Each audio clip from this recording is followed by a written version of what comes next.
and welcome to the Emily Awards pregame show. I'm your host, Tyler Spongetip, and I'll be taking you through some of the biggest beauty moments of the year. It's the 6th year for the Emily Awards, and products train hard every year to earn the honor, pushed to the limit, day after day. First off, we're looking at face products. Let's take a look at the stats. We've got lots of rookie winners taking the top spot. There are a number of two-time winners as well. And of course, we've got perennial powerhouses winning 3 or more years. Now, let's send it over to Emily in Beauty Broadcast headquarters for some analysis.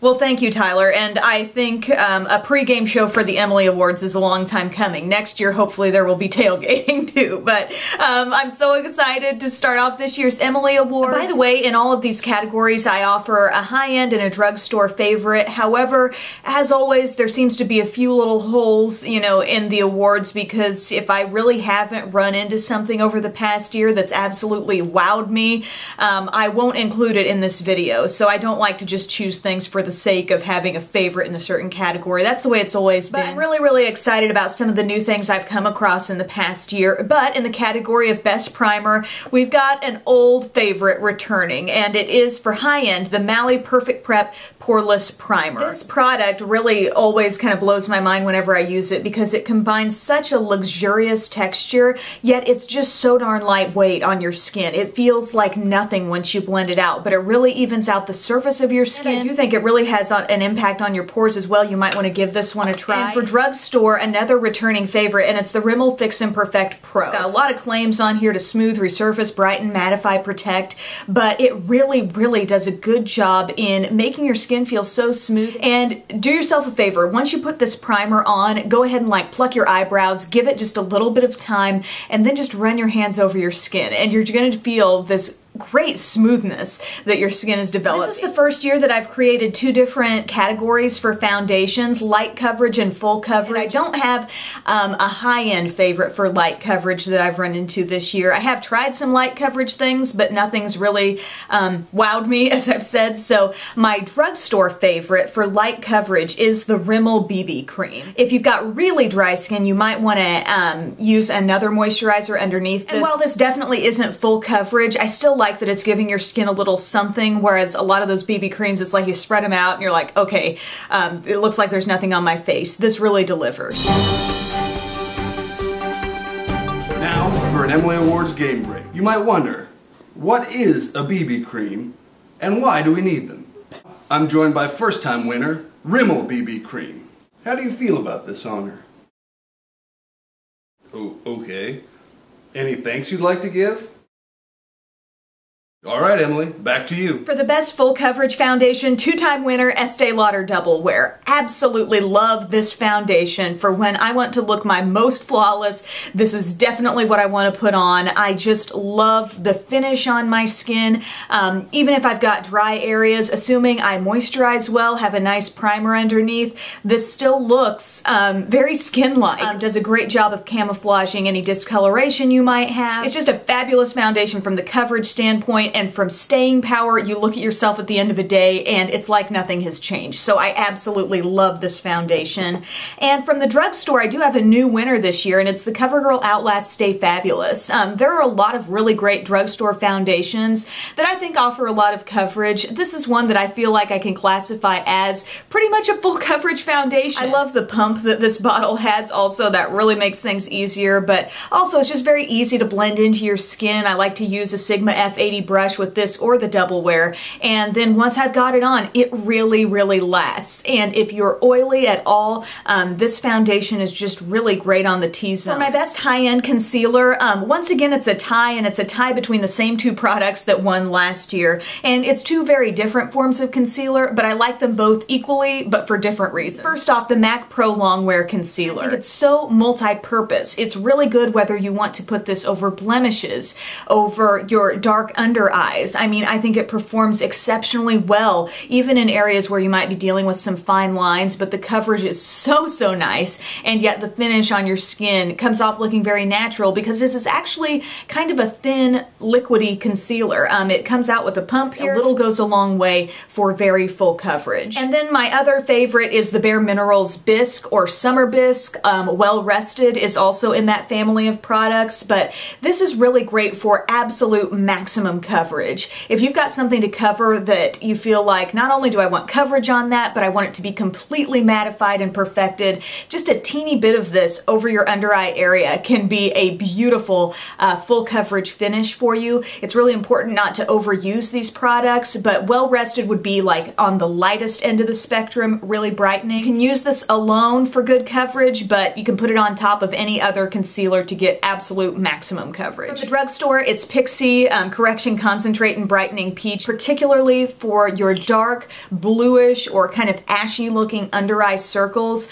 This corrects and brightens those beautifully. This is also good on any sort of dark spot discoloration. A little bit pricey compared to some other drugstore concealers, but I still consider it in that drugstore bracket. And it's definitely the thing from the drugstore that I steer people toward if they've got really, really bad circles under their eyes. For the category of loose powder, I've got a brand new winner this year for drugstore, and it's the e.l.f. Mineral Booster in Sheer. This is kind of one of those powders that I think can stretch over a lot of different skin tones, but it's so lightweight, yet it does provide that mattified look that I think helps your skin look more perfected. If you're wanting something to set your under eye concealer that's more lightweight than one of those Bisque products that I mentioned, this is definitely something I would steer you toward. And it's great for just setting your foundation too. It's going to be more lightweight and lighter coverage than a lot of the pressed powders or powder foundations that are out there. But for some people, if you feel like your foundation's doing enough for you, this can be all you need on top. For high end, my favorite loose powder, and this is again something that might be seen as a bit of a finishing powder, but it's the Bare Minerals Mineral Veil. This product seems like it's been around for a long time, but whenever I happen to wear this as sort of a finishing touch to my makeup look, I end up getting more compliments about the way my skin looks, and I don't think anything can really beat the super ultra finely milled lightweight texture of this product. I've tried some different versions or formulas of the Mineral Veil over the years, but just the standard one I think makes a great setting powder. You could use it after your entire makeup look. Maybe you want to tone down your blush a little bit, or you can use it right after foundation to really lock it in and help it last longer. For my favorite pressed powder, I don't have a high-end favorite, but my drugstore favorite has repeated so many times throughout the years for the Emily Awards, and for good reason. It's L'Oreal True Match Pressed Powder. It comes in a vast shade range, and this is definitely one of those powders that I think walks the line between being a powder and almost a powder foundation. If you really like a light makeup look, maybe just a little concealer and powder, this is definitely the kind of powder I would suggest you try. The texture is just wonderful. Very nice and smooth, not chalky at all. It really goes on the skin looking natural. For powder foundation, I've got a brand new winner this year for high end, and it is the Estee Lauder Double Wear Stay in Place Makeup. This powder has just won me over the latter part of this past year, because I just think the coverage is phenomenal, the staying power is great, and you wouldn't believe the comments I've received when I am wearing my Estee Lauder Double Wear Foundation with this powder. And people will tell me I've got like a glow, or my skin looks really radiant or something, and I feel like I'm wearing really matte full coverage products, but yet the skin looks just so nice and healthy with the combination of these two. So not saying you have to have both. This is just a really good freestanding powder on its own. But I just think for a really amazing full coverage experience, you pair this on top of your Double Wear and you can thank me later. My drugstore winner for Best Powder Foundation, I've talked about it tons over the past year, and it's the NYX Stay Matte But Not Flat Powder Foundation. Actually, it's first time winning an Emily Award, but this is so outstanding because I think it's got a very unique finish on the skin. It truly does mattify, okay? It takes away the appearance of shine on your face, but yet it's really good coverage, and I feel like the appearance is just so natural. You know, I can't quite put my finger on it. It's not glowy at all. It's not providing any shimmer on your skin, but it just gives the most natural appearance while also having coverage. So it's just the whole ball of wax. It's a lot of great qualities rolled into one product. For bronzers, a longtime favorite made a comeback. It didn't win last year, but it's just, I kind of came to the realization over this past year that this is one of my absolute favorite things to contour with, and it's the Too Faced Chocolate Soleil Bronzer. A perfect tone for contouring your skin. I used it today, you know, under my cheekbones, kind of around my hairline. I think it looks so natural. It's totally matte. I've said it a zillion times, but it smells like chocolate. If you're looking for a really fabulous pigmented bronzer, this is a great one to try. It's an Emily Awards game break. Host Tyler Sponge Tip back with you. Turns out, Too Faced Chocolate Soleil Bronzer really does smell like chocolate. But, does it taste like chocolate? No, it does not.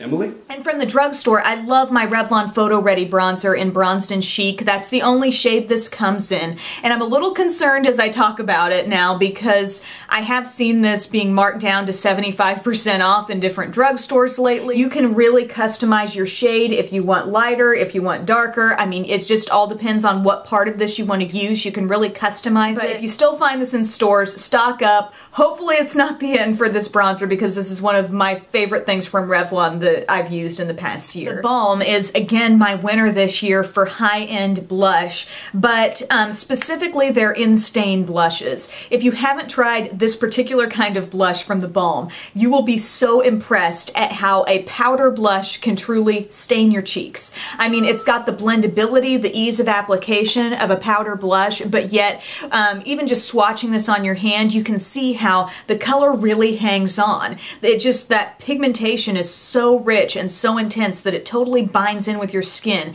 And even if you just apply this very lightly, which is what I do with most every color I have, it's still going to hang around and give you great staying power on the skin. So I love this shade in Lace that I'm showing now. I'll definitely link to a review where I show all the different shades. From the drugstore, a new winner. So excited about this. The Coastal Scents Forever Blushes. These are the bomb. The price on this, they're under $8 a piece. You're getting a ton of product in each of your blushes, and they are so intense, rich with color, a huge color selection, like around 20 different shades, I think. This shade that I'm wearing today is called Lovely. I've worn it very lightly on the skin, but just touching the product, I mean, there's so much color in here, so a little goes a long way. I am confident that if you get one of these, you'll have it for a long, long time. They call it forever blushes. You might just have it forever because you're not going to use it up very quickly, but they come in a variety of finishes, and those finishes are specified on the website, so you'll know if you're getting a satin finish, a shimmer, or a matte finish, but there's just a ton to choose from, and I would highly, highly recommend you check them out. For cream blushes, I really didn't fall in love with a high-end cream blush this year, so I'm not going to name a favorite there, but from the drugstore, something totally edged its way in, right at the tail end of the year, and completely blew me away with its amazing texture, wonderful blendability on the skin, beautiful color, and it's the new Maybelline Master Glaze Blush Stick.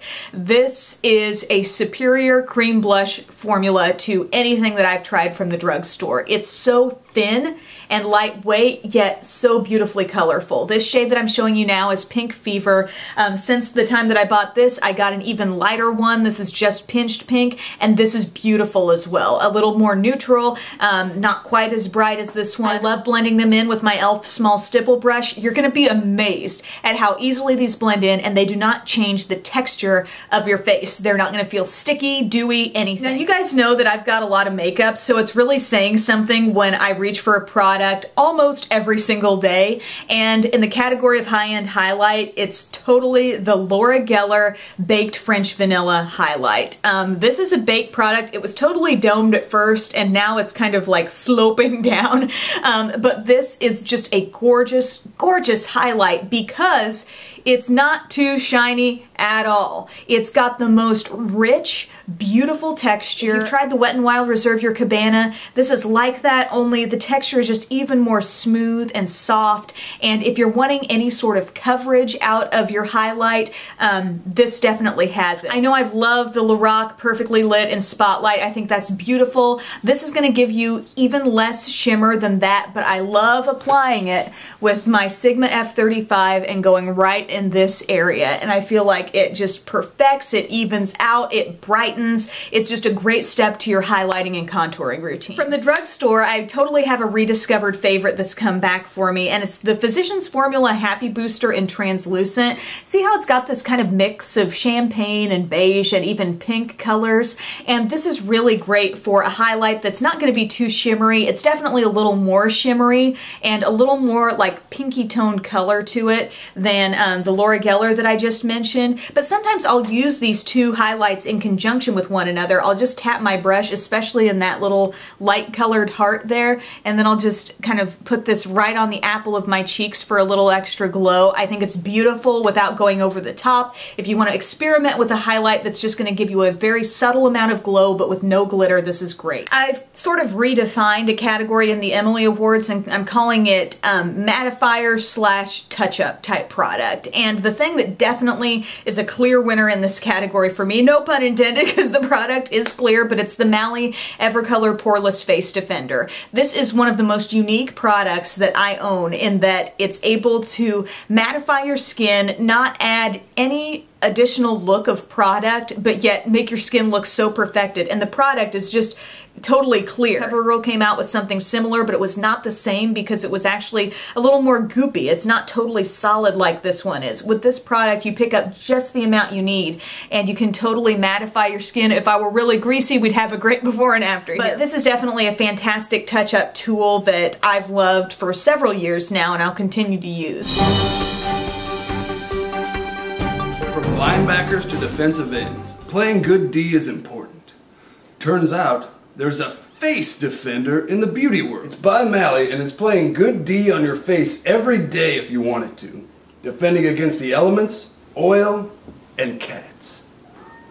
Emily, back to you. For favorite makeup setting spray, while I do own some different high-end ones that I like, I just don't feel like they're measuring up as much to win an award as the one that I have from the drugstore that I love so much, and it's the NYX Dewy Finish Setting Spray. Why I like this is that I feel like it extends the wear of my makeup look, but it also makes the greatest difference in the powdery finish that my skin sometimes has when I finish my makeup. I mean, think about it. You may have used a powder to set your foundation, then a powder bronzer, maybe a powder blush, maybe a powder highlight, and then a finishing powder. So think of all the powder you've got on your skin. When people get close to your face, or when you get close to your face in the mirror, do you feel like you're seeing a ton of makeup there? This is a great way to reverse that trend and really make your skin look like a natural skin finish, but yet you're also enhancing the staying power of your makeup throughout the day. So that's it. That's my Emily Awards 2013 for face. Thank you so much for watching. That wraps up the first round of the Emily Awards. Join us back here for more cutthroat beauty beatdowns.